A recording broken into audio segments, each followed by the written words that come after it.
Radio Alise Plus programmu turpina ziņas bez robežām. Studijā Juris Saukāns.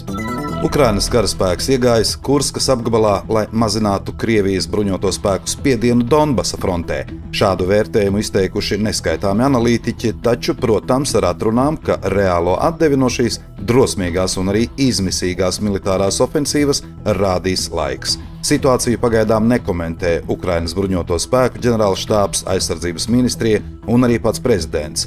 Amerikas Savienoto Valstu valsts departamenta preses pārstāvis Metju Millers vakar paziņoja, ka Ukraina neesot brīdinājusi ASV par militārām operācijām Krievijas Kurskas apgabalā, piebilstot, ka tas gan neesot nekas neparasts. Krievijas mediji raksta, ka Kurskas reģiona gubernatora pienākumu izpildītājs Aleksejs Smirnovs savā Telegram kanālā šodien jau vairāk kārt ziņojis par raķešu uzbrukuma draudiem reģionā. Savukārt Krievijas aizsardzības ministrija paziņoja, ka Ukrainas bruņotie spēki Kurskas virzienā cietuši ievērojamus zaudējumus, tiek minēti 660 kritušie un ievainotie karavīri, 82 bruņu tehnikas vienības, 8 tankus ieskaitot, kā arī cita tehnika. Vienlaikus Ukrainas vēstniecība Meksikā vakar lūdza Meksikas valdību aizturēt Krievijas diktatoru Vladimiru Putinu, ja viņš gadījumā apmeklēs tikko ievēlētās Meksikas prezidentes Klaudijas Šeinbaumas inaugurāciju, uz ko diktators ir uzaicināts. Jāpiezīmē, ka uz šo ceremoniju 1. oktobrī uzaicināts ir arī Ukrainas prezidents Volodimirs Zelenskis.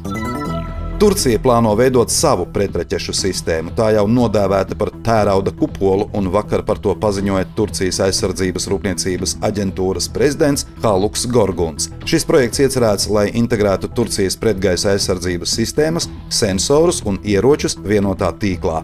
Projektu vadīs valstī piedaroši aizsardzības uzņēmumi, tajā skaitā Aselsan, Roketsan un MKE.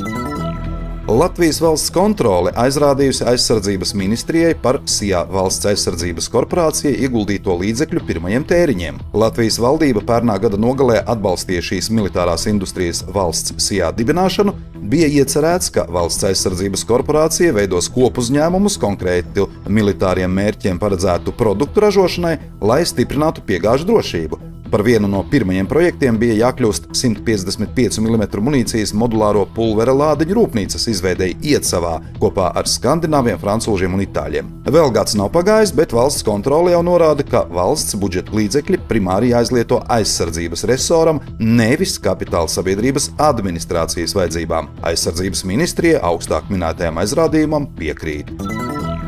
Igaunija šodien ieviesusi pilnīgu muitas kontroli personām un precēm, kas dodas uz Krieviju. Īpaši stingri tiek uzraudzīta tādu preču plūsma, kuras Krievija var izmantot militārām vajadzībām. Līdz ar to Igaunijas nodokļu un muitas departaments aicina plānot papildu laiku robežas šķērsošanai. Personām, kas robežu šķērso kājām, pilnīga muitas pārbaude nozīmē, ka tiek pārbaudīta katra persona un tās bagāža. Ja persona šķērso robežu ar automašīnu, tiks veikta arī transporta līdzekļa un tajā esošo preču pārbaude. Regulārā reisa pasažieriem tiek lūgts izkāpt no autobusa kopā ar bagāžu un iziet muitas pārbaudi līdzīgu tai, ko piemēro gājējiem. Pērn Igaunijas muitnieki atklāja vairāk nekā 5000 pārkāpumu. Vēl līdz 19. augustam darbosies atbalsta programma asbestu saturoša šīfera nodošanai Latgalē. Kā informē Klimata un enerģētikas ministrijas pārstāvji, pieteikties var trūcīgās un maz nodrošinātās mājasaimniecības, kā arī daudzbērnu ģimenes no Daugavpils un Rēzeknes pilsētām, Augšdaugavas, Balvu, Krāslavas, Līvānu, Ludzas, Preļu un Rēzeknes novadiem. Viena mājasaimniecība varēs nodot no 0,2 līdz 3 tonnām asbestu saturošā šīfera. Atbalsts būs pieejams rindas kārtībā, ierobežotam skaitam, apmēram 20 mājasaimniecībām atkarībā no nododamā šīfera daudzuma. Atbalsta pieteikuma iesniegšanas dienā iedzīvotājiem jābūt spēkā esošam trūcīgās vai maznodrošinātās personas statusam vai apliecībai goda ģimeni.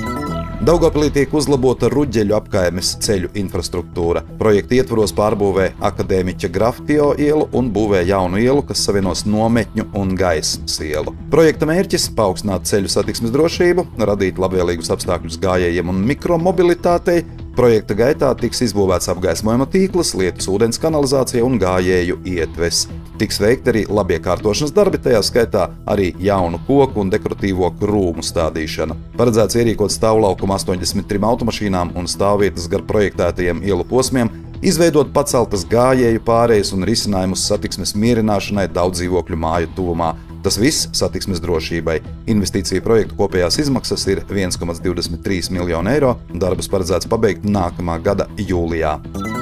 Sijā Daugavpils satiksme jau no 20. augusta pieņems sarakstus ar skolēnu vārdiem, lai noformētu bezmaksas braukšanas kartes. Braukšanas karte kā iepriekš būs derīga gan tramvajiem, gan pilsētas autobusiem. Saskaņā ar Daugavpils domes saistošajiem noteikumiem numur 7 vispārējās izglītības iestāžu skolēniem tiek piešķirts braukšanas maksas atvieglojums 100% apmērā no biļetes cenas. Atvieglojums attiecas uz skolēniem, kas mācās gan klātienē, gan neklātienē, un kuru dzīvesvieta ir deklarēta Daugavpils administratīvajā teritorijā.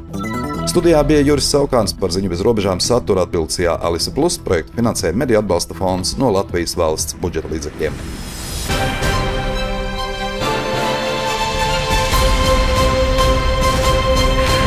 Alisa Plus Radio.